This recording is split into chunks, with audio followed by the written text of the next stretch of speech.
Although I would like the fame and the fortune, in reality, all I need is just a portion of God's kingdom to be satisfied. I need God, so I strive. I make great efforts to be alive, not only physically, but spiritually as well. Yes, I am well because God saved me from that well I was trapped in for 18 years. I was drowning from all the tears that I've accumulated from all the years, from all the trouble I've been through. In a sense, I was drowning my own self. I only had sense to pay the price for my life, but God said, son, that's not enough. That's why you need to accept Jesus Christ. He said, Jesus is the way and the life, and he has paid the price to make all things right, so you can save those sins and use the sense I've given you to see. I wasn't always drowning, though. God eventually gave me the strength to tread. I would kick my legs and push the waters with my hands. Finally, I could breathe again. God gave me the strength to do it on my own. So I figured I did not need God anymore. I was solely dependent on my flesh to hold me up. But God said, son, that's not enough. For the mind that is set on the flesh is hostile to me. But I continued to tread because in my head, I did not need anyone if I could do this on my own. Yes, I was a typical teenager who thought he was grown.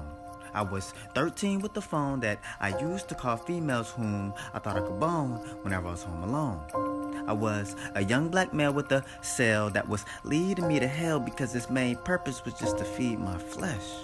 And that's when I started to drown again. While heading to death, I was grasping for breath because the water I was submerged in hindered my process of respiration. Too much fornication led to the separation of my God and I. Now let's put the emphasis on I is singular, meaning one. And God has said you are not the one, but you're a part of one body, so I need you to do your part to make it work. He says, son, you can't do the work I have for you while playing in dirt. He says, son, I'm trying to prepare you for the world. You have been submerged in this water all this time, not being able to breathe. But yet, you still have life. And now that I gave you a bit of independence, you thought you didn't need me. He said, but I am God. I seen you while you were under the fig tree. You see, you're like a fetus in an amniotic sac. You have been alive because you were solely dependent on me, but you did not realize that I was your source of respiration. Not only respiration, but I am here for restoration as well. So even if you die, if you accept Jesus Christ, you will still have life. And that's when it hit me. I realized that I was not alone in this well I was in. It's not my home. And all this sin I was committing was just wrong.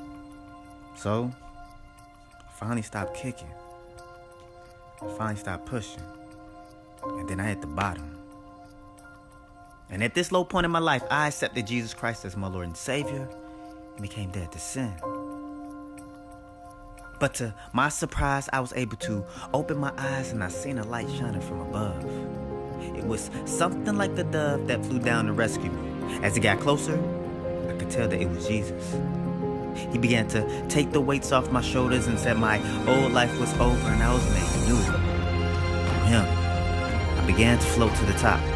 My head got above water and I was able to breathe again. Jesus cut my umbilical chains to set me free. And then I was delivered. He placed me into God's arms, and as I was being welcomed into this new life, I heard, Lavance, I am your father.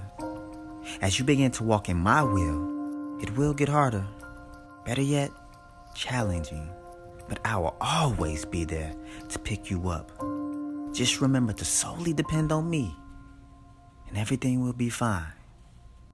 And then I began to cry.